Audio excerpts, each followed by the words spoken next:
Bonjour à tous et bienvenue sur la chaîne Kiki Sport. Ici, nous explorons le monde passionnant des deux roues, des compétitions palpitantes aux moments captivants des riders. Préparez-vous à plonger dans le monde du cyclisme. Prêt à analyser avec nous? Commencez. À la télévision, le vent soufflait sur la piste. Voukler riait et parlait au milieu des champs. Un conseiller dévoué, pas du tout prétentieux, mais toujours spirituel, plein de chansons. Un dimanche animé, un ciel bleu et un doux soleil. Il plaisantait avec Philippe Sang, aussi léger que le vent. Et en regardant son ventre, je pensais qu'il était gros, mais en fait, c'était une respiration difficile, pas un excès de graisse. Et une blague. Tout le studio était heureux. Le Tour de France était brillant, et pas seulement grâce à la course. J'ai trouvé cela très intéressant, à la fois professionnel et un brin humoristique, dans le style de Thomas Voukler, qui fut l'âme du Tour de France pendant de nombreuses années. Le fait qu'il taquine Philippe Sang ou Christophe à propos de gros ventre tout en expliquant cela de manière scientifique, en lien avec le mécanisme respiratoire en cyclisme, m'a fait percevoir sa sophistication. Plaisanter sans être irrespectueux. Je pense que c'est aussi une façon très ordinaire d'aider le public à mieux comprendre le corps des athlètes professionnels. Beaucoup pensent encore que les cyclistes doivent être minces mais en réalité, ils ont besoin de muscles et d'organes puissants. Comme les abdominaux, pas de graisse, mais de force et de capacité à respirer profondément, particulièrement important sur les longues distances.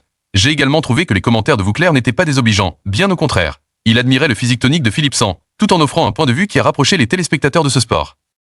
Ce genre d'histoire fait du Tour de France non seulement une course difficile, mais aussi un voyage culturel, où les gens, les personnalités et les rires ont leur place. C'était charmant et très irréel et dans l'atmosphère tendue du Tour de France. Thomas Voukler, avec son humour inné, a une fois de plus enflammé l'atmosphère avec des blagues juste ce qu'il fallait, mais sans excès. J'ai particulièrement aimé sa façon de dire à Marion Rousse. Marion, ne me fais pas dire ce que je n'ai pas dit, c'était à la fois malicieux et humoristique, comme des amis proches qui se taquinent. Personnellement, je pense que ce sont ces interactions qui font l'âme de la télévision sportive. Pas seulement des informations sèches, mais aussi des rires, des liens et des individualités. Bien que Marion ait plaisanté en disant que Philippe Sang n'oserait pas revenir au Vélo Club, je crois que les coureurs ont compris qu'il ne s'agissait que d'une plaisanterie, sans intention d'offenser. Je suis également heureux que le Tour de France ne soit pas seulement une course, mais une étape où l'on voit des personnes réelles, même à travers des histoires hors piste.